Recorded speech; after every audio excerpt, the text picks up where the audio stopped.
Hi everyone, part 2 of Anna's Take with the Twist, TIFF 2025, 50-year anniversary. Going into the bookstore, or into the TIFF store.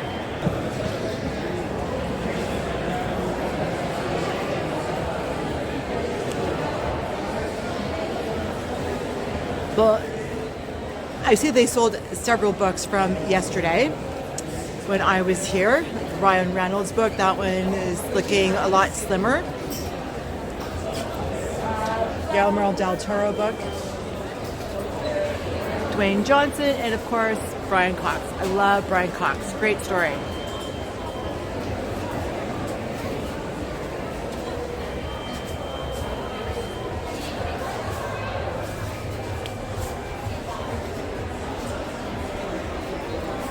So I really like being in here because all these great books, like this Barbie book here, Barbie the World Tour by Margot Robbie and Andrew Mukamal. Palace costumes. So they have books for basically every department in film. Total Recall, the official story of the film.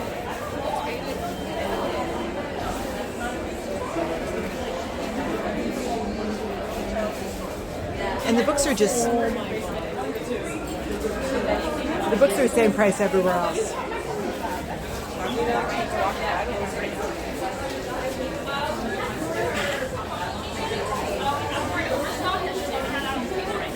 Actually, this book here, 101 Fascinating Canadian Film TV Facts. There we go. I almost bought that book at Indigo. David Cronenberg.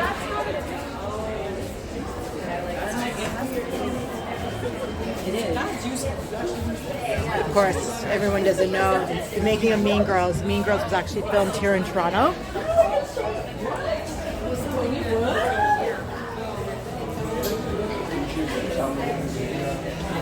Just lots of posters, lots of books, lots of trivia.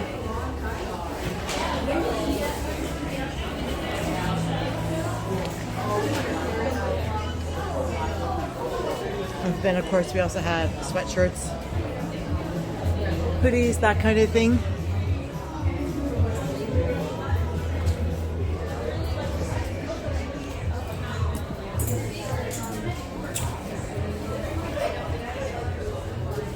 That's a nice tote.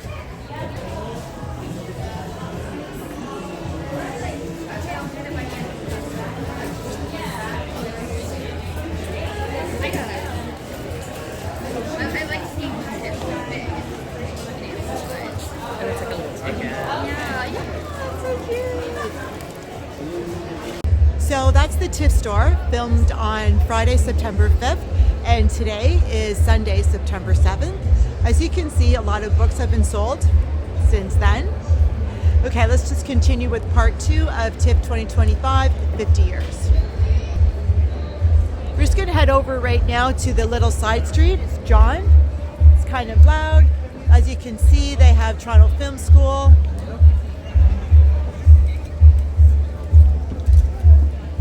A lot of their graduates have actually been part of some different kind of productions filmed here in Toronto. Hugging my ADHD. A lot of people have ADHD actually.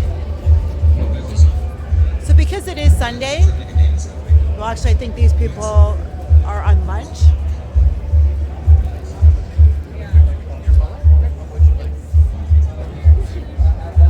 Inside Out.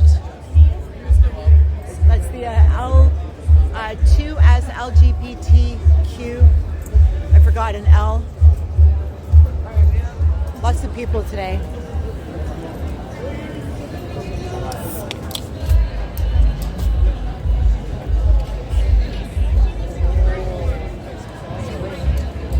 Makeup, that's crazy makeup.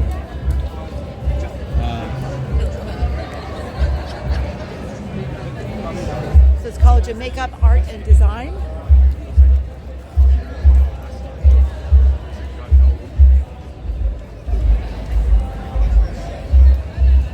Then here we have Hand Eye Society.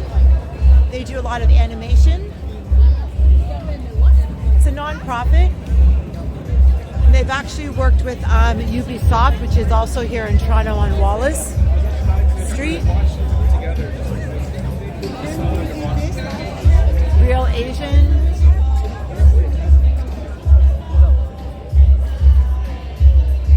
23rd Annual Regent Park Festival, Film Festival.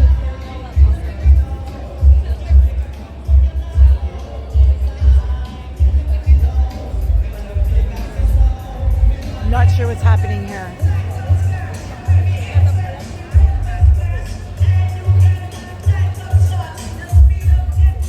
Some empty booths.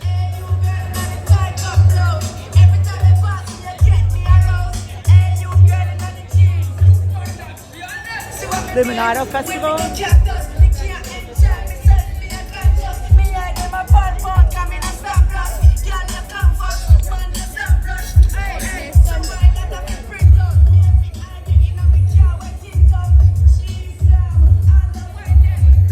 Art market.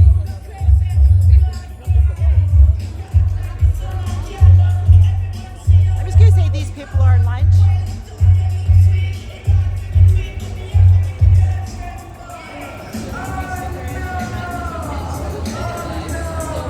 Not sure what's happening here.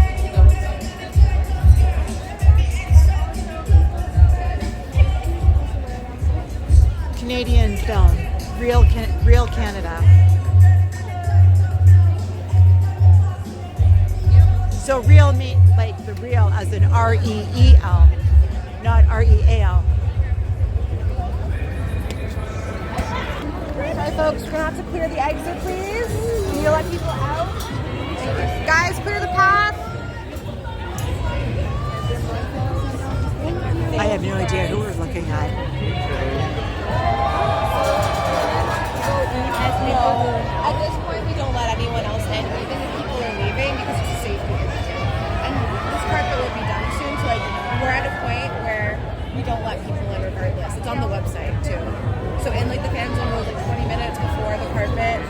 Usually when people, the first car enters, we don't let people in or re-enter the fan zone. You know what I mean?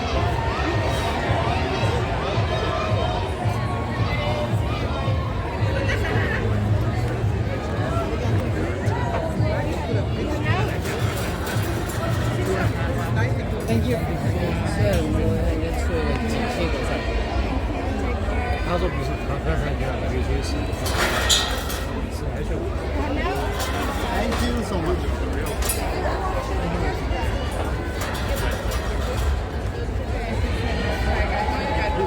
Guys over here, if you don't mind moving to the side, we need to let people exit. Yes. Right this way. Yeah. Thanks, guys. Thank you. You'll see. You'll see.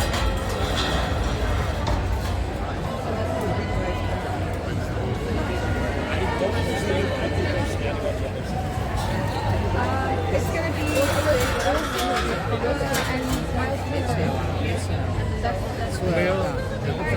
keep it moving. Guys, keep.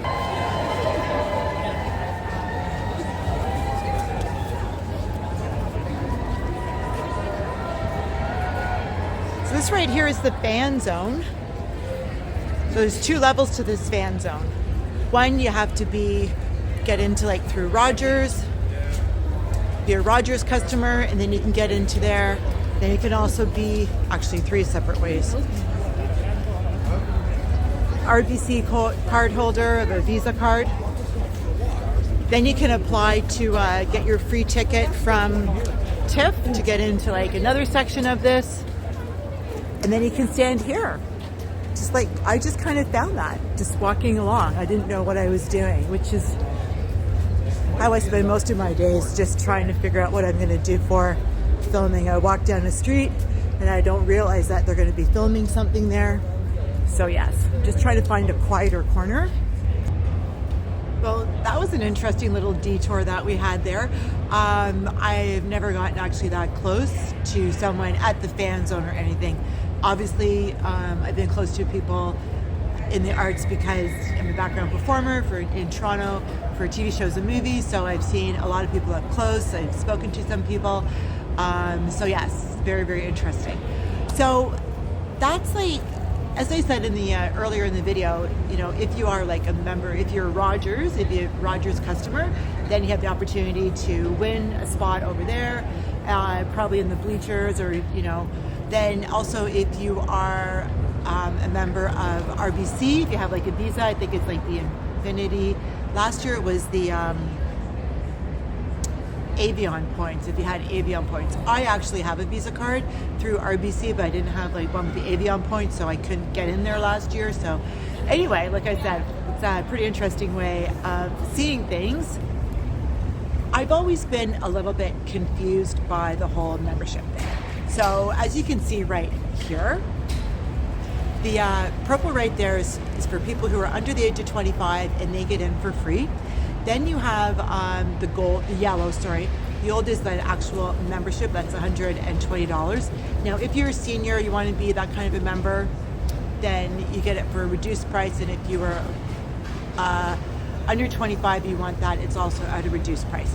Then they have the blue, which is the contributor circle, I think. And the contributors actually has two sections.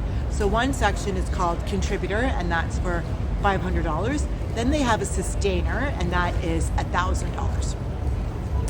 Then they have another section, which is called the patrons.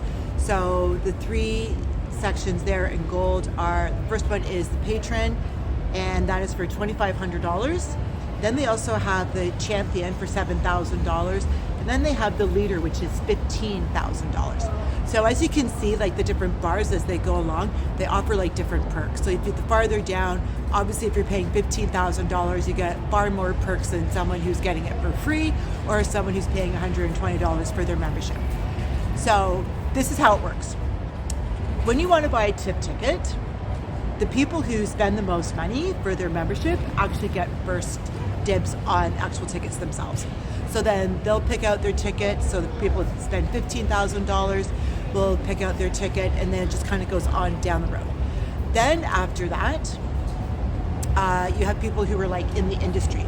So industry passes are like $350 or $650, and then they get you into, like see the movie and then listen to things like maybe the director is talking about how they made the movie. I was going to say how he or she made the movie. Different obstacles that they had. Maybe you get to listen to some of the actors talking about the movie itself, like just that kind of thing, right? Then after all the membership people pick out their tickets, and then all the industry people pick out their tickets. Then the tickets this year actually went on sale for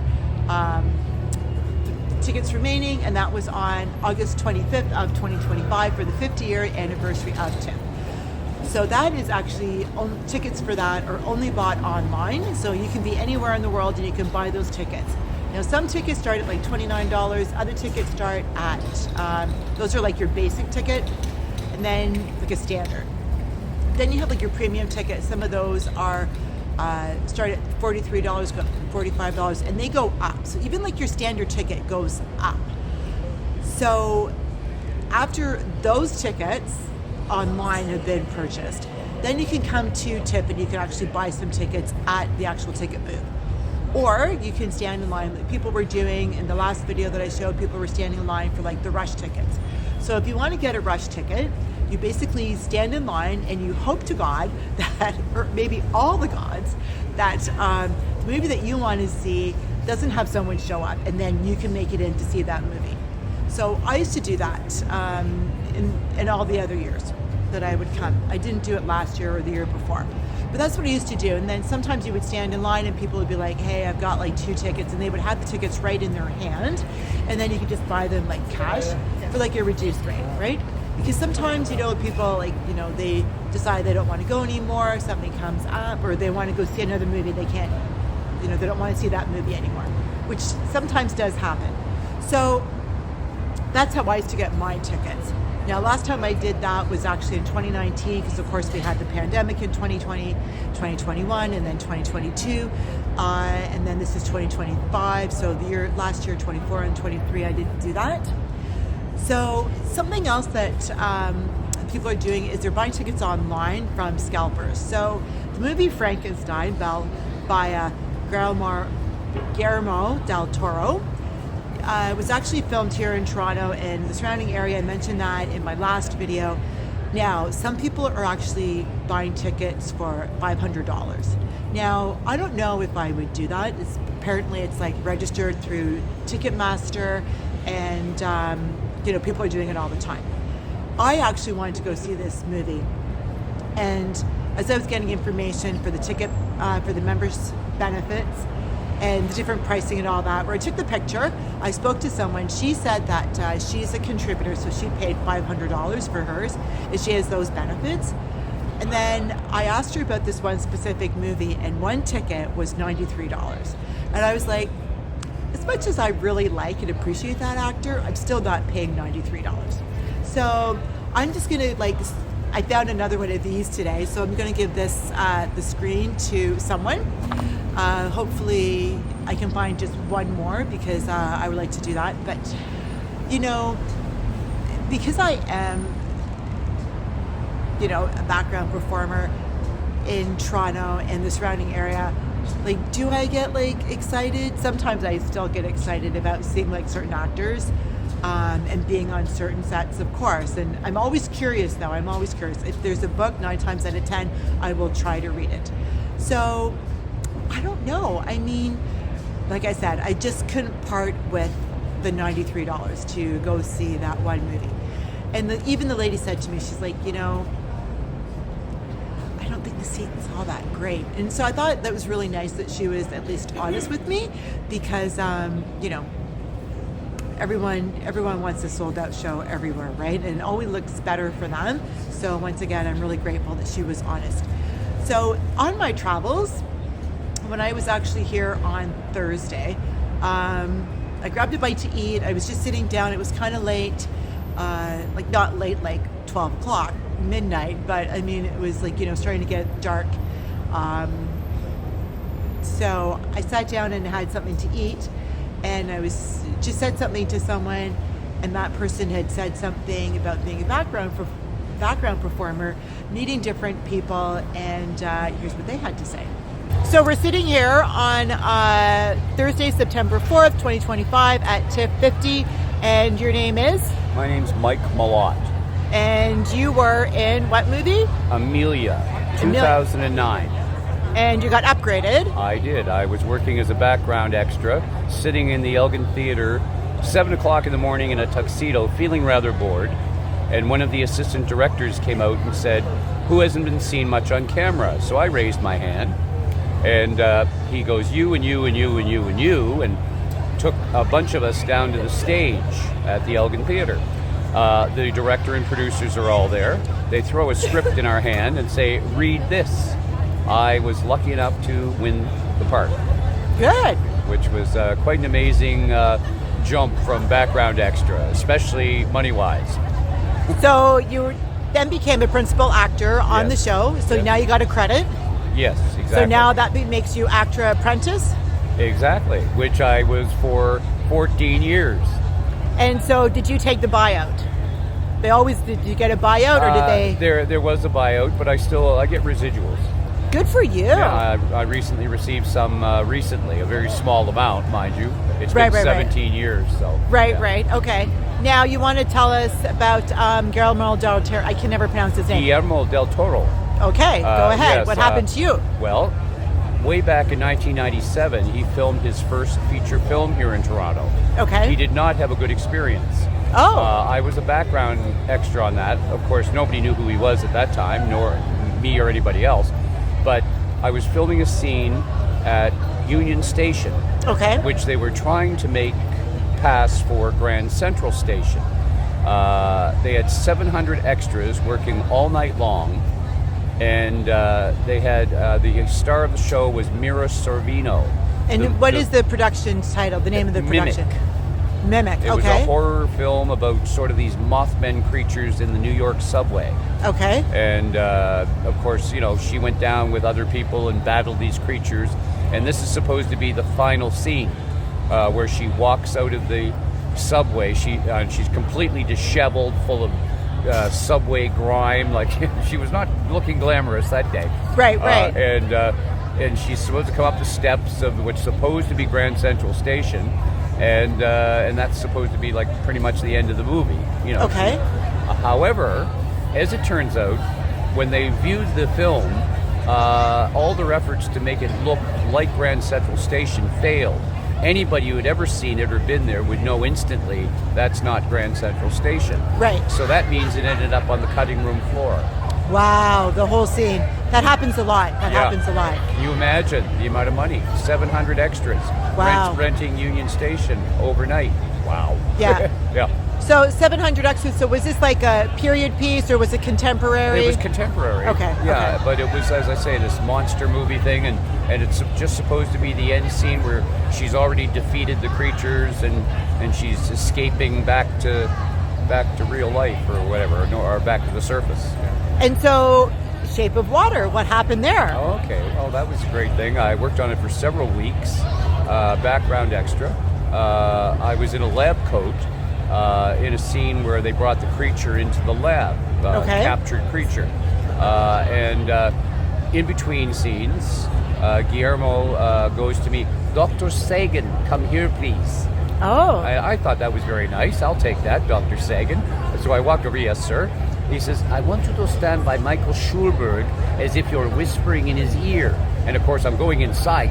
Yes, close up. Fantastic. Right. So I do this. They take several takes, and I hear him and the director of photography going, shadow, shadow, shadow. So they rearrange the lighting, and they take some more, but I still hear them bitching about shadows. So what happened, I believe, is that they never got the lighting the way they wanted it, so it never made the final cut. Damn it. But it was still a great experience to work on it. I'll mention one thing I'd like to say. Sally Hawkins was the female lead. She was very sweet. One night, very late, it was like 3 o'clock in the morning or something. Somebody says, break time, everybody out to the parking lot. There's a fancy coffee truck pulling up. Everybody go grab a fancy coffee and a little treat, courtesy of Miss Sally Hawkins. Oh, very nice. Very nice. I thought that was a really nice gesture. I've never experienced that before. So what fancy coffee did you get? Oh, I don't know, an Americano or something. Right. Okay. Baklava or something. And so what was the location? Like, where were you filming? Well, that was I can't remember the name of the studio. The studio that's down by the lakeshore. Is it? Cine. Wait, hold on. The one on Booth, which is CineSpace? Yes. Okay. Yes, it was. Yes. Yeah, because there's one on Booth, CineSpace, and then there's Commissioners, which is Pinewood. It was CineSpace, I'm pretty sure. And then they have the ones on Eastern Avenue, which there's are several. Yeah, right off of one on Hewer. They just named some sound stages after Guillermo del Toro. That's correct. He was given the keys to the city. Okay. And they named the sound stages after him. He's a great booster of Toronto. He pretty much lives in Toronto now. I think he has one or two places in Toronto. Yes, yeah. And very nice guy. Like, he's very easygoing. I have to tell you one little almost off-color story. Okay, well, just remember this is going on YouTube. So yes, but it's. Let's see. I don't think you'll mind this. But anyway, in between takes, Michael Schulberg, the scene I did with him... For The Shape of Water. Where Michael Schulberg is testing the water where the creature is. The device he's using is sort of like a giant anal thermometer. And he hands it to me, and I've got the clipboard writing down whatever the data is supposed to be. And in between takes, I'm carrying this item, pointy side up. Guillermo's walking by, and he goes, "It looks like you're going to shove it up somebody's ass." Wow. I was thinking I was going to say bend over, but I decided, nah, I don't think I'll do that. Although I'm pretty sure, knowing him and his sense of humor, he just would have laughed. But I wasn't going to take that chance. Yeah. Well, thank you very much. Okay, so once again, what's your name? Mike Mallot. Okay. And so do you still do background work? Yes, I do. Recently, I was on The Apprentice. Okay, yeah. That was filmed here in Toronto also. Yeah, with Donald Trump. Yeah. The movie was about Donald Trump. Sebastian Stan, yes. And also Jeremy Strong playing Roy Cohen. Yes. Yes. Excellent movie. Anything else? The story goes on. I'm semi-retired, waiting for my next role. The last thing I did, I got to play a mob boss in what they call a vertical video. which is something that's very popular at the moment in China. Okay. It hasn't caught on here yet, but it's the idea is you hold your phone in the vertical position to watch serialized film, like broken up into little pieces of like 5 minutes or something like that. Yes, and you yes. buy virtual tokens. Okay. And it's for while you're commuting, and you watch as much as you like and pick it up again wherever you like, and apparently it's quite very popular in China. But like I say, this hasn't caught on here yet, to my knowledge. But I got to play a mob boss, which was great fun.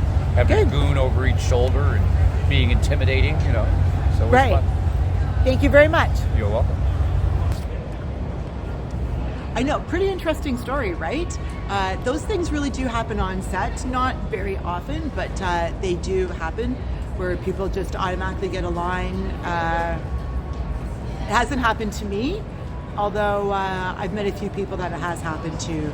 Actually, Adam Sandler has done that a number of times, so I just thought it was kind of interesting. Anyway, I'm glad that I did the 2 parts because a lot of different information that people probably don't know about. So thanks again for watching Anna's Take with the Twist. If you like today's video, you can always like the video. Of course, you can always leave a comment and consider subscribing. Thanks again for watching Anna's Take with the Twist, and that's a wrap.